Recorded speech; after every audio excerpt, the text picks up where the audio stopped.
Coming up next on the Jeff Crilley Show, she was talking about diversity in the workplace before it was cool. Her story just ahead.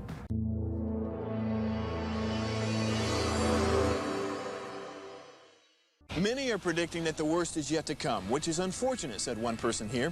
Until now, they've enjoyed the reputation of being the nation's icebox. Watched a burglar in his home this morning by webcam. As a journalist of over 25 years, stories are what make my world turn. Reporting live from the Dallas newsroom tonight, Jeff Crilley, Fox 4 News. But in 2008, I took the jump from my familiar life and started a PR firm from my home. We're talking about anyone with a camcorder like the one I'm using becomes a television network. We started slowly growing the company, and we now have over 100 clients, and we've branched into the world of live digital broadcasting. I now own 8 different TV studios and have a huge team, and the stories that I now get to share are sometimes the most important of my life.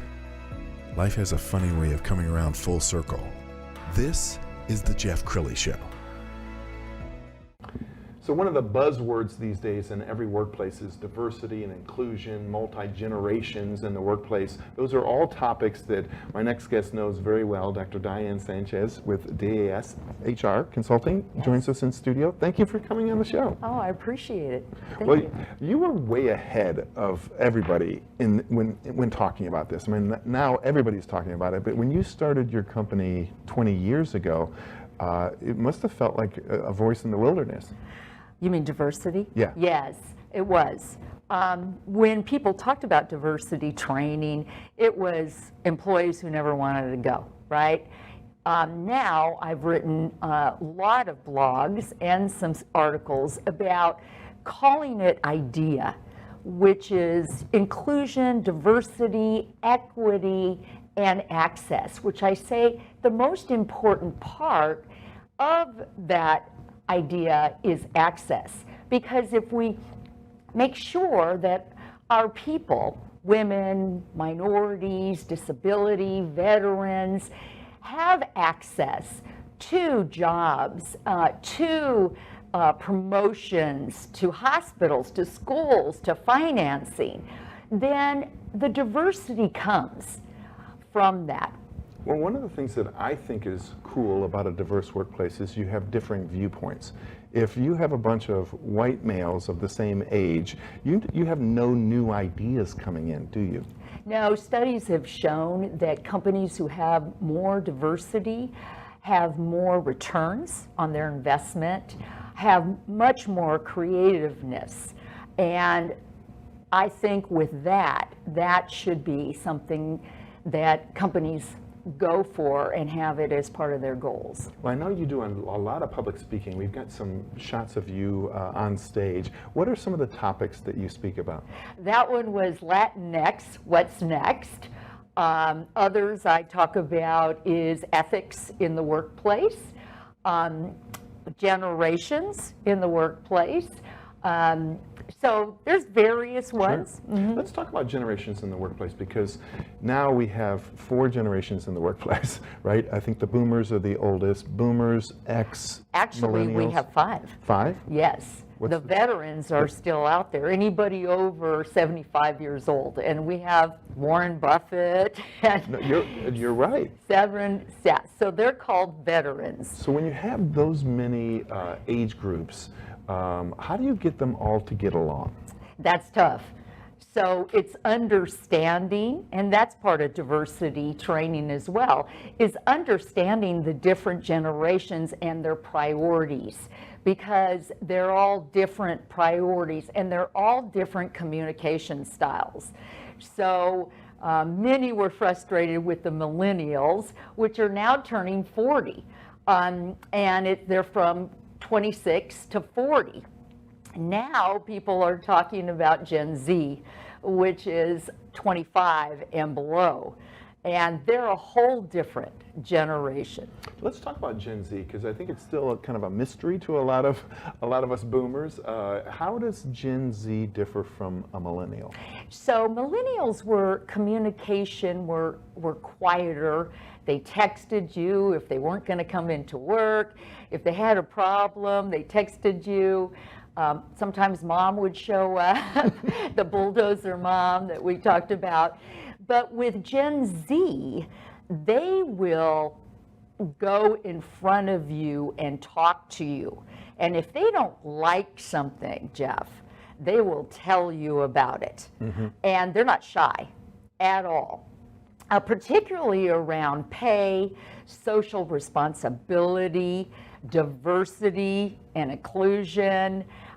They have no problem talking to you and clarifying the issues that they have. And they think differently, because when I was growing up, the mantra was, hey, life is not a bowl of cherries. You got to put in your hard work, you got to pay your dues. And you've got Gen Zs that are coming out really expecting a corner office and a month of vacation. Yes. It's a different mindset. It is, and because they're entrepreneurial. And they think that companies should be entrepreneurial. And with an entrepreneurial kind of mindset, you can do, anytime, any place, right? You don't have to. Now, when they go on vacation or they do anything, they're still working. Sure. They really have a strong work ethic.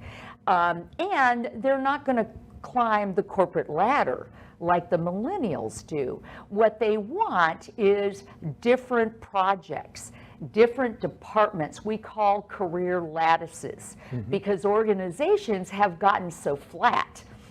So they know they can't climb the corporate ladder. So they're not looking so much for the office, but they're looking for different opportunities to go into different companies to learn. Let's talk about COVID, because I think there's a myriad of issues that it brought up, vaccination, mandates, masking. What are you experiencing with your clients?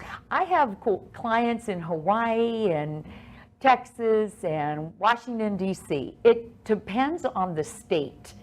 And now that President Biden has mandated masks in certain big companies are still struggling with that, and I think it's still out for thought about whether it's going to go through. But, it's up to the company.